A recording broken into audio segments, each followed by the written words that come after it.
counting down for NASA and SpaceX's 27th commercial resupply mission.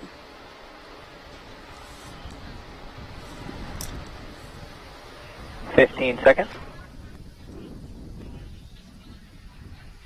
T-minus 10, 9, 8, 7, 6, 5, 4, 3, 2, 1. Engines full power.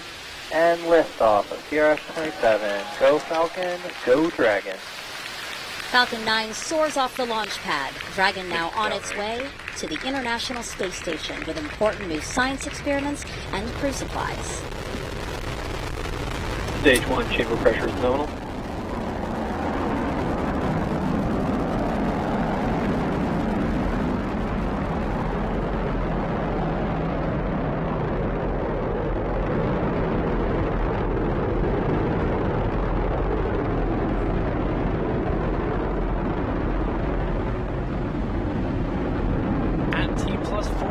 Falcon 9 has successfully lifted off from historic launch complex 39A in Florida.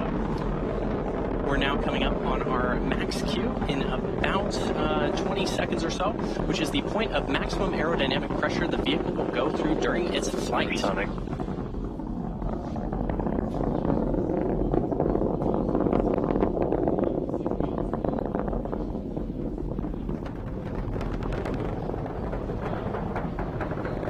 Max Q. And there's that call out for max Q. Coming up next are 5 events back-to-back. First is main engine cutoff, or MECO, which is when all 9 of the Merlin 1D engines on the first stage will shut down. After those 9 engines shut down, the first and second stages will separate, also called out over the nets as stage separation. Then the first stage will flip around to make its way back to its landing site, the drone ship named a shortfall of gravitas. The second stage will then ignite its Merlin vacuum engine to boost Dragon to low Earth orbit during SES-1. And the last event is the boost back burn to reduce velocity of the first stage in preparation for atmospheric entry. And this whole sequence will take place over about 30 seconds or so. Now we should be hearing that call out for main engine cutoff in about 20 seconds from now.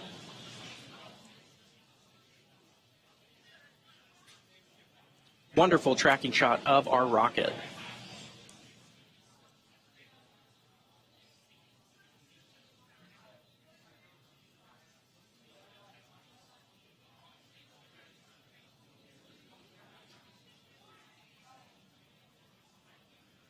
MECO. Stage separation confirmed.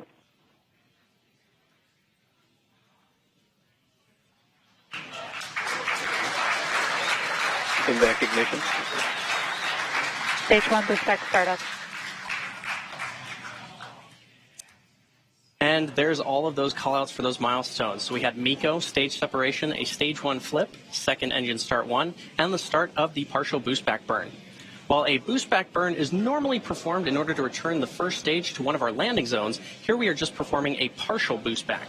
This shortened burn, possible due to payload weight, will allow us to recover the Falcon 9 booster much closer to the coast and shorten the drone ship's journey back to shore by about 1.5 to 2 days. Stage 1 boost back shutdown. And there's confirmation of boost back shutdown. If you're just tuning in, you're watching a live webcast for the 27th commercial resupply mission to the International Space Station for NASA. This is SpaceX's 17th mission for 2023 and the second Dragon flight to the International Space Station this year. We lifted off from Kennedy Space Center's historic launch complex 39A just about 3 minutes and 45 seconds ago. On the left side of your screen is the Falcon 9 first stage that is making its way back to Earth, and on the right side is the second stage. The second stage, and you can see that MVAC engine there. As a reminder, today's mission marks the 7th flight for this Falcon 9 booster, which previously supported the Amazonas Nexus mission, SES-22, iSpace's Hakuto R Mission 1, and 3 Starlink missions. Now, in order to make its way back to our drone ship, a shortfall of gravitas, it has 2 more burns to execute. The first is the entry burn, where 3 of the Merlin engines, engines 1, 5, and 9, will reignite. This helps to slow the stage down as it re-enters the upper part of the Earth's atmosphere. The second burn is the landing burn, And this is a single engine burn, engine 9, that brings the vehicle's speed down rapidly in order to land on the drone ship. Now, occasionally on your screen, when the booster is visible, you may see some nitrogen gas bursts, and these are used for attitude control as the booster makes its way back to the drone ship. Falcon 9 is also equipped with 4 hypersonic grid fins positioned near the top of the first stage. And once in the atmosphere, Stage 1 is only using the grid fins for steering as it makes its return to Earth, these titanium descent. And there's that call out for nominal trajectories. On the left side of your screen, you can just make out some civilization of Earth, on Earth.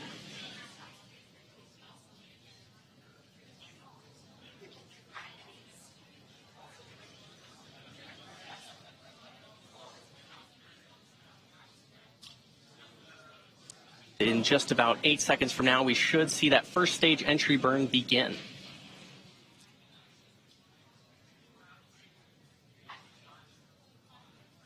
Stage 1 FTS is saved.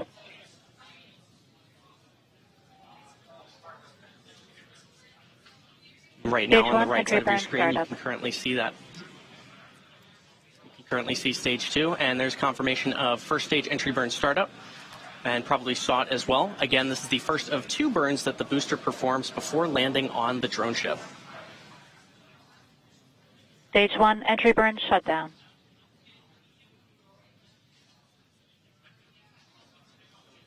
Now, as we get closer to the first stage landing, it's good to note that the Falcon 9 first stage is equipped with 4 landing legs made of state-of-the-art carbon fiber with aluminum honeycomb. And these are placed symmetrically around the base of the rocket and deployed just prior to landing. If successful, this landing will mark the 178th time that we've recovered a first stage booster, including both Falcon 9 and Falcon Heavy missions. And we're about 15 seconds or so away from landing. The vehicle is traveling about 1,600 kilometers per hour. And this really puts into perspective the deceleration of the rocket. In the span of less than a minute, we'll have reduced from twice the speed of a jet all the way down to 0 as the rocket lands.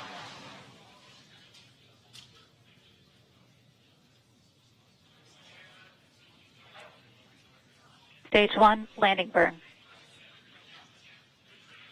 And there's the start of that first stage landing burn on the left side of your screen.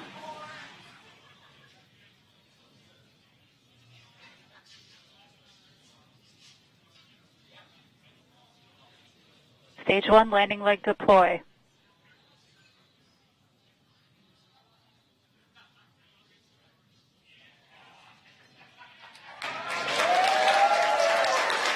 And there you saw the Falcon 9 first stage successfully land, and you can probably hear the cheering behind me.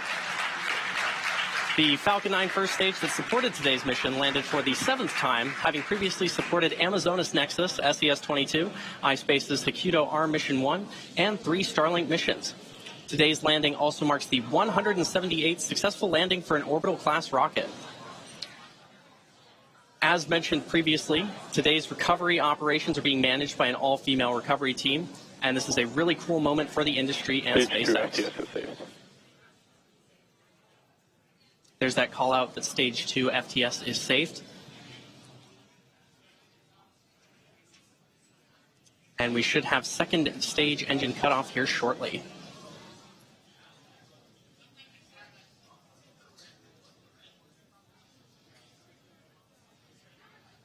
Pico.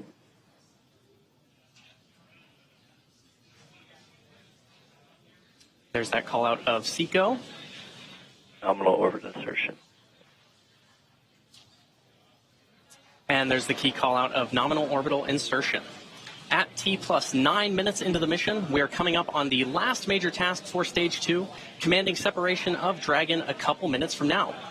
We expect to have video of Dragon separation from the top of the second stage, which looks into the trunk. CRS-27 will be joining the Crew 6 vehicle, currently on orbit, so we'll be back to having 2 Dragon spacecraft docked at the International Space Station. Expected loss of signal. Okay. As for cargo, today we will be delivering more than 6,000 1,000 pounds of science, research, crew supplies, and vehicle hardware to the orbital laboratory and its crew. To date, SpaceX has sent and brought back over 270,000 pounds of crew and cargo to and from the space station.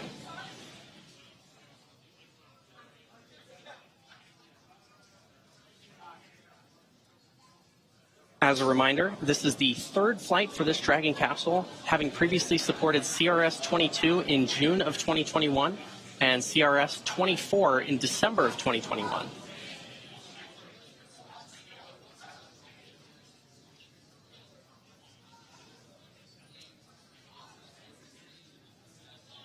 Once the Dragon capsule jettisons from the second stage, it has 16 Draco thrusters, each with the capability to deliver 90 pounds of force, and those will be used for maneuvering. There are 4 pairs of 3 thrusters spaced evenly around the capsule, as well as 4 forward bulkhead thrusters underneath the nose cone.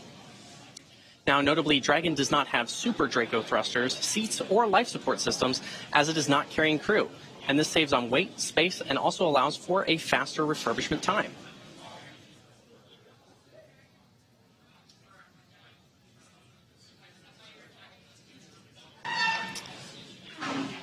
And while initial designs of Dragon carried solar arrays extended outward from the trunk, the cylindrical structure located directly behind the Dragon capsule, the current Dragon has these arrays fixed directly to the trunk. And you may see at some point both a light and dark side of the trunk. And that dark side is actually those solar panels. And the light side is a radiator to help cool the spacecraft.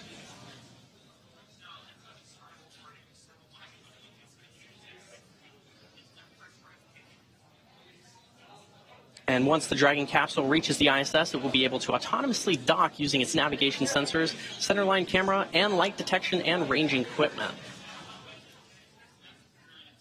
It's also good to note the Dragon capsule is connected to the trunk beneath it via the trunk claw and connects thermal control, power, and avionics systems components between the trunk and the capsule.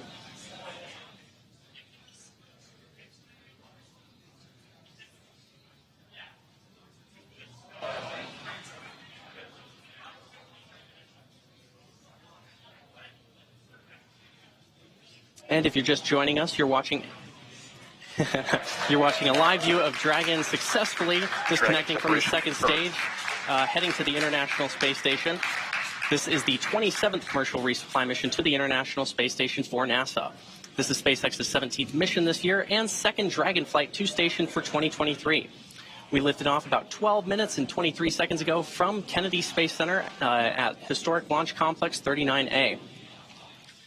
And there you can see Dragon slowly drifting away from the second stage.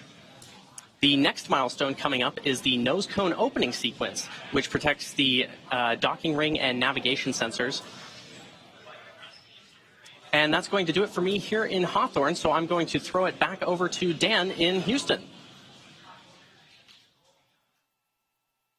Hey, thank you so much, Zach, and hello everyone once again from Mission Control Houston. Great to see another Dragon on orbit. You've got a happy team here in Mission Control, and we'll have a happy crew of 7 astronauts and cosmonauts on board the space station when they wake up tomorrow with Dragon now on its way.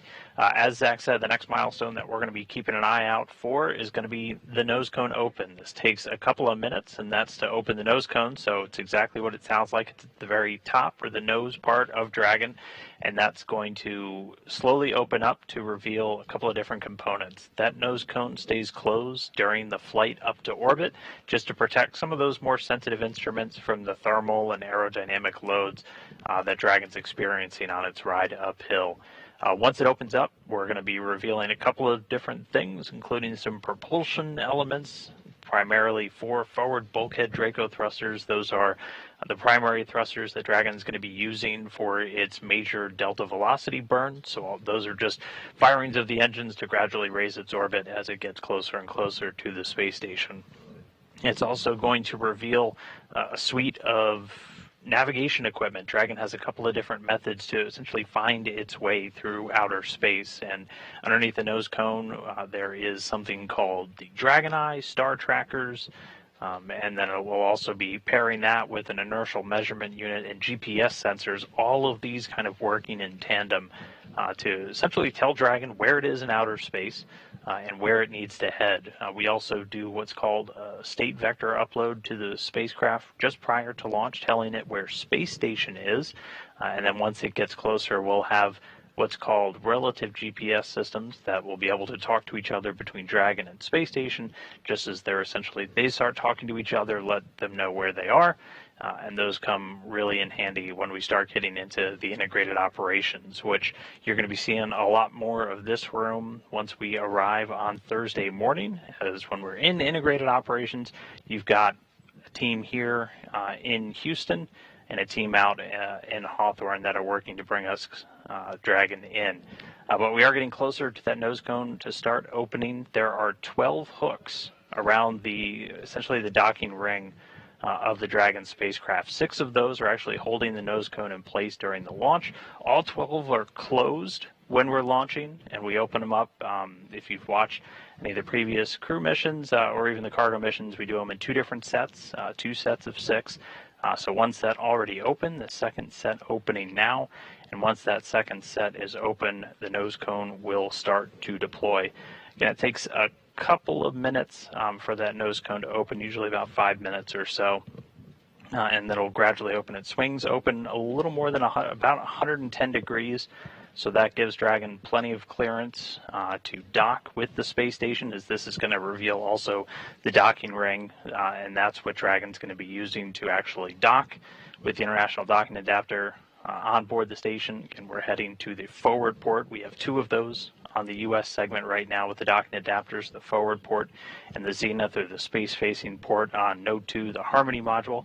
And this Dragon is going to be bound for the forward port. It was just left vacant by the Crew Dragon Endurance, which brought Crew 5 home over the weekend after 157 days in space.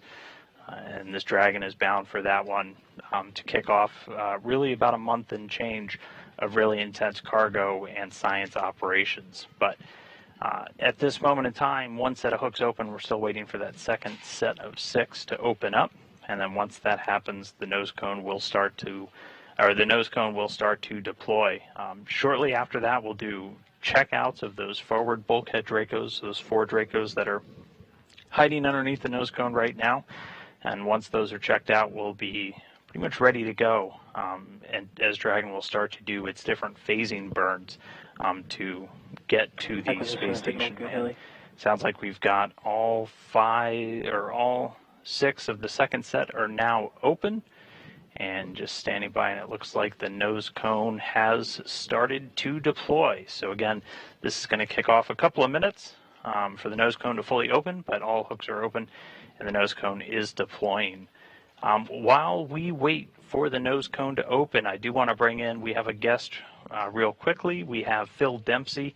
He's the manager of the Vehicle Integration Office in NASA's International Space Station program, basically the guy overseeing all the different spacecraft responsible for bringing crew and cargo up to the space station.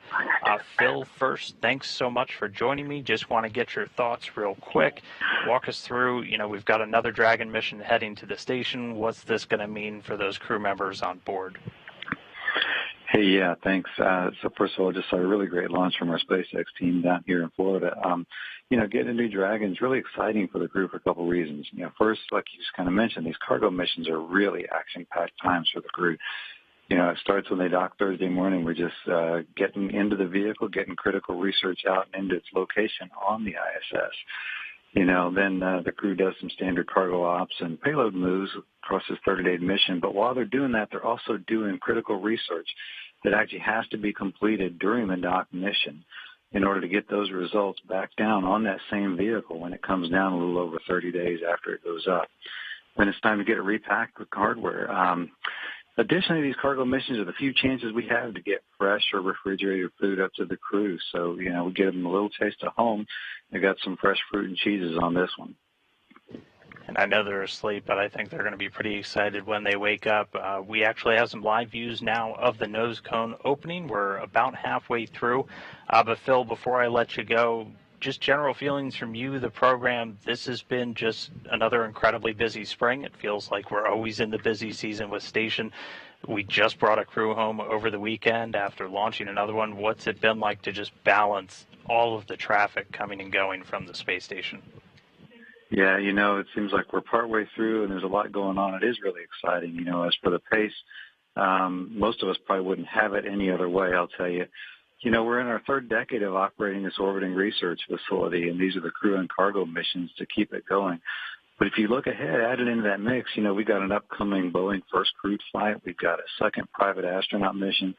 So while busy times for sure, it's really inspiring what we're doing across, in this industry across this, dedicated and great partnerships with NASA, commercial, providers and international teams. It's just really exciting for the program, and we're really proud to be part of it. All right. Well, again, that was Phil Dempsey. Phil, thank you so much for dialing in. Phil's the manager of the Vehicle Integration Office from the International Space Station program for NASA. Thank you, Phil. All right. Thanks. You have a good evening. You too. All right. We are very close now to the nose cone being open. Looks like it just has a few more degrees to go. And we'll stand by and wait for confirmation on the loops to hear that again. Once we get the nose cone open, it'll be time for Dragon to reorient itself to maneuver for some forward bulkhead Draco checkouts, and then that'll be the last thing we do in the next couple of minutes before it's time to start those phasing burns. And as I was talking through there, we actually just heard the nose cone is now open. So Dragon already stepping through its automated sequence, getting ready to do the checkouts of those forward bulkhead thrusters. And then once those are ready, we'll be set up and good to go and ready to do our phasing burns. So really great to have a Dragon back on orbit, the 27th resupply mission to the International Space Station on its way, a safe, healthy Dragon, bringing over 6,000 pounds of cargo. With the nose cone open,